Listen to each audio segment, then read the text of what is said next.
not die. We'll keep it that way. Bonjour chers amis et bienvenue. Son rôle de Superman l'a propulsé vers la célébrité et en a fait une partie indélébile de la culture pop. Mais derrière sa vie se cachent de nombreuses surprises et leçons extraordinaires qui l'ont rapproché de devenir un véritable Superman. Découvrez la vie exemplaire d'une légende avec cet hommage à Christopher Reeve. Une chose de plus, Johanna et Christopher Doley Reeve sont nés à New York le 25 septembre 1952. Il était l'aîné du journaliste Barbara Johnson et du professeur et écrivain Franklin Drip. Un an après la naissance de Christopher, son frère cadet Benjamin est né, avec lequel il partageait une ressemblance frappante. En 1956, lorsque Christopher avait 4 ans, ses parents ont divorcé et la garde des frères a été confiée à leur mère, qui les a emmenés vivre à Princeton, dans le New Jersey, où ils ont commencé à fréquenter l'école. Dès son plus jeune âge, l'enfant a montré un intérêt pour les sports, malgré sa souffrance d'asthme. Il a joué au baseball, au football, au hockey, au tennis et a participé à diverses compétitions sportives, se démarquant et recevant différentes récompenses. De plus, leur père leur a inculqué une grande passion pour la lecture, l'histoire, la musique et les activités intellectuelles. À l'âge de 9 ans, Chris jouait du piano et dévorait des livres à une vitesse rapide, certains de ses œuvres préférées étant. Cette passion pour le théâtre est devenue presque une dépendance, le conduisant à participer à de nombreuses pièces scolaires différentes.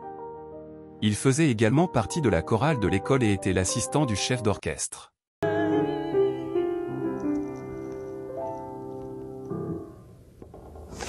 And now Dennis DeYoung. À l'âge de 15 ans, Reeve a décroché un stage au célèbre festival de théâtre de Williamstown dans le Massachusetts, où il s'est fait une réputation d'excellent acteur. À l'âge de 16 ans, il était déjà un acteur professionnel, représenté par un agent qui lui a obtenu divers rôles. Après avoir terminé ses études secondaires, il a poursuivi ses études à l'université Cornell, se spécialisant en musique et en théâtre. Cependant, le destin a pris un tournant en 1974 lorsqu'il a été sélectionné avec un autre étudiant, Robin Williams, pour étudier à la prestigieuse Juilliard School of Performing Arts. En 1976, à l'âge de 24 ans, Reeve a fait ses débuts à Broadway dans la pièce La gravité des marées-rouges aux côtés de la légendaire Katharine Hepburn.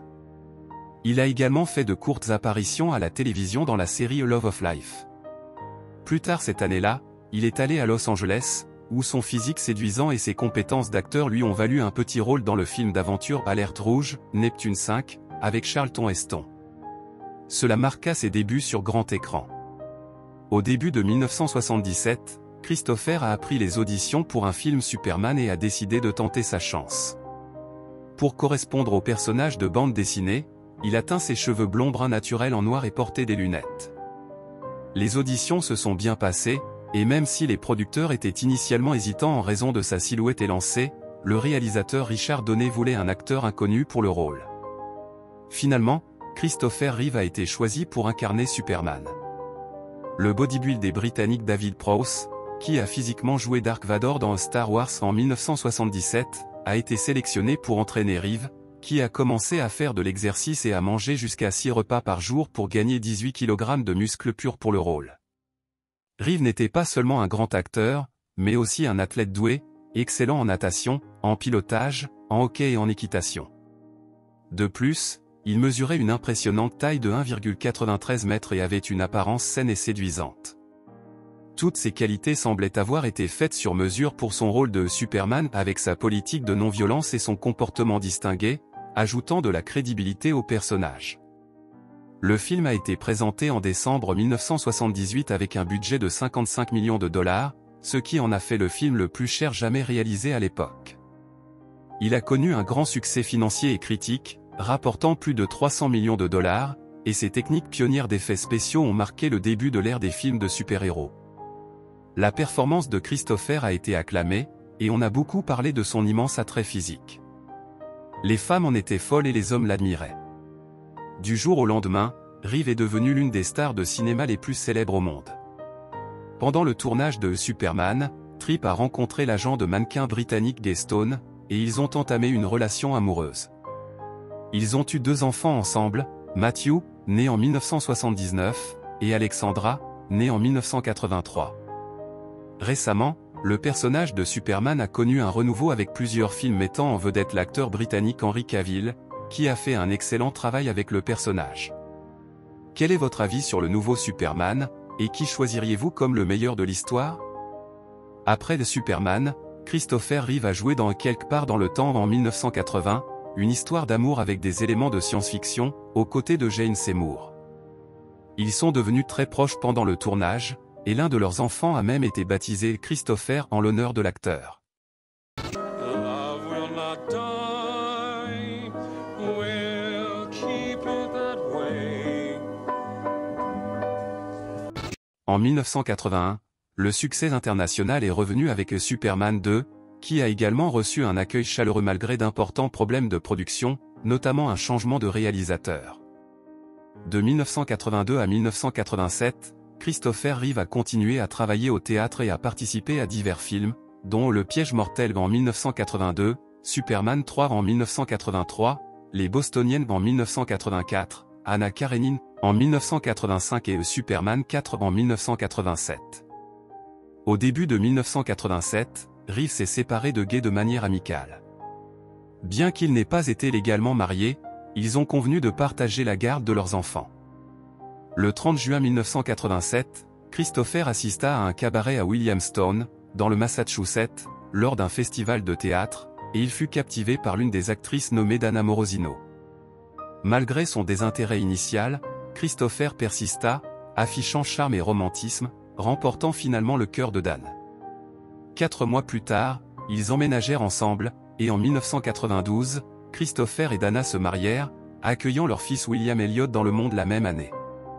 Le couple s'installa dans une ferme à Manchester, dans l'État de New York, où ils s'engagèrent dans diverses activités environnementales et caritatives, en particulier en faveur des enfants ayant des besoins spéciaux. Alors qu'il incarnait l'homme d'acier à l'écran, Christopher Reeve avait un cœur en or dans la vraie vie. Avec sa renommée grandissante, il devint un militant, plaidant en faveur de l'environnement, s'engageant dans le travail social et réalisant les vœux d'enfants en phase terminale et de personnes souhaitant le rencontrer en personne. En 1987, Chris se rendit au Chili pour diriger des manifestations contre les menaces proférées à l'encontre d'écrivains, de syndicalistes et d'artistes s'opposant à la dictature militaire d'Augusto Pinochet. Il fit même l'expérience des effets des gaz lacrymogènes lancés sur son groupe lors du voyage.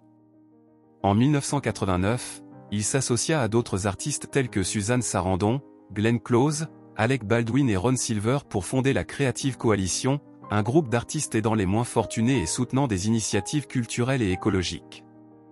Au début des années 90, Reeve continua à apparaître dans des films, comme Derrière le rideau.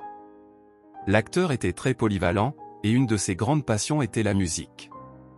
Chris avait une voix de chant correcte et se produisit même dans divers programmes télévisés.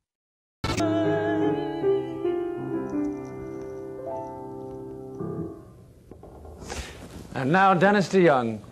Dans une interview, il mentionna que s'il n'avait pas été acteur, il aurait aimé être musicien professionnel. Certains affirment que sa voix ressemblait à celle d'Andrea Bocelli, même si elle n'atteignait clairement pas les normes élevées de tous. En 1993, Christopher Reeve apparut dans le clip de la chanson Heroana Solitaria du duo argentin Pimpinela. Dans la vidéo, Reeve jouait un homme d'affaires qui oublie ses billets d'avion pour un voyage crucial. Son admiratrice secrète et sa secrétaire réalisent cela et se précipitent pour le rattraper. Tout au long de la vidéo, le visage de l'homme reste un mystère, mais à la fin, il est révélé que le patron n'est autre que Superman lui-même. De manière intéressante, beaucoup affirment également que Christopher Reeve est apparu dans le clip de la chanson Don't Worry, Be Happy de Bobby McFerrin. Cependant, c'était le comédien Billy Rouen qui est apparu aux côtés de Robin Williams, avec une ressemblance à Reeve. Le 27 mai 1995, lors d'une compétition de saut d'obstacles équestre en Virginie, Christopher Reeve est tombé de son cheval et a atterri la tête la première, subissant une grave blessure cervicale qui l'a rendu tétraplégique et incapable de respirer seul. Bien que les médecins aient sauvé la vie de Reeve, ils ont déclaré que la blessure était irréversible. L'homme qui avait autrefois volé en tant que Superman ne pouvait plus marcher, et il avait seulement 42 ans.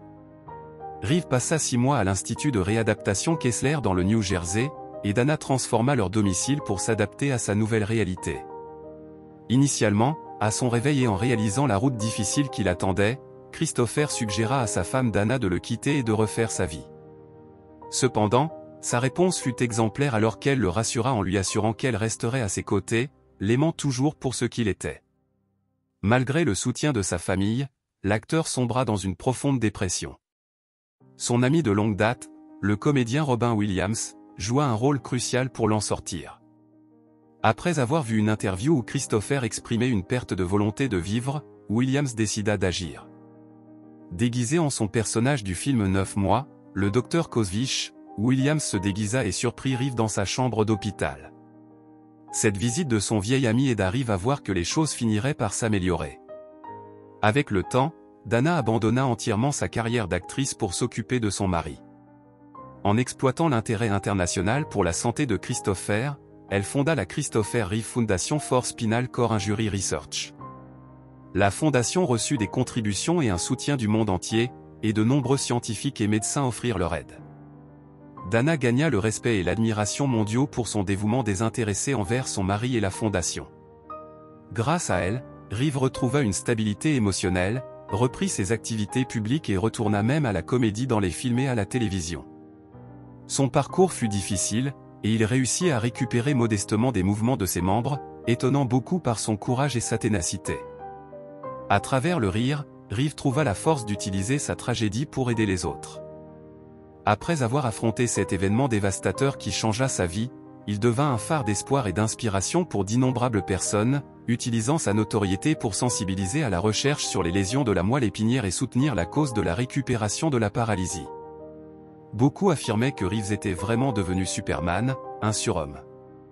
En mars 1996, Christopher apparut en fauteuil roulant aux Oscars et prononça un discours émouvant, encourageant les acteurs à s'impliquer davantage dans les causes sociales, ce qui lui valut une ovation tonitruante.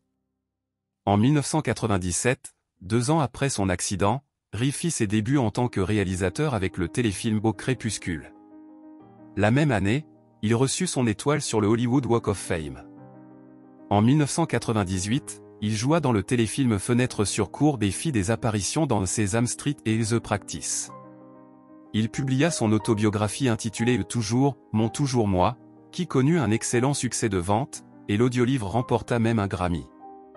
En 1999, Christopher apparut dans 2 épisodes de la série à succès de Smallville, incarnant le docteur Virgil Swan, qui fournissait à Clark Kent des informations cruciales sur son origine kryptonienne, faisant de ces épisodes certains des plus regardés de la série. Christopher est resté toujours en première ligne, emblème de la recherche sur les lésions de la moelle épinière, offrant même son corps pour des expériences de neurotransmetteurs et de médicaments. Il a poursuivi inlassablement ses efforts de sensibilisation, en participant à des conférences et en donnant dans le monde entier, en soutenant diverses causes caritatives. Bien qu'il ne puisse pas se déplacer, il pouvait parler parfaitement. En 2002, il publia un autre livre intitulé Rien n'est impossible, réflexion sur une nouvelle vie, dans lequel il partagea ses expériences après l'accident et les facteurs qui l'ont motivé à aller de l'avant. Le 9 octobre 2004, Chris subit une crise cardiaque après avoir reçu un antibiotique pour une infection. Il tomba dans le coma et décéda 18 heures plus tard, à l'âge de 52 ans. Son médecin, Joe McDonald, attribua sa mort à une réaction indésirable à l'antibiotique. Le jour de sa mort, sa femme, Dana, était absente pour un engagement professionnel dans une autre ville.